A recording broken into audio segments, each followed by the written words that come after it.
So if we had a self model, even if it was an extended self model, and the causal loop creating that self model would be transparent, then we would get the phenomenology of identification.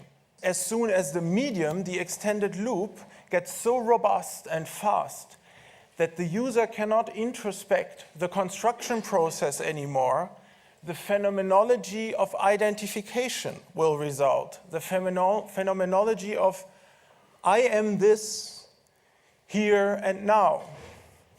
And maybe you have been systems like this.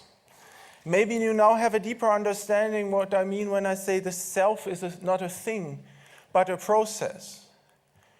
The body is the robot, as it were. Consciousness is the robot's own virtual reality. And the conscious self is the grounded avatar in your brain.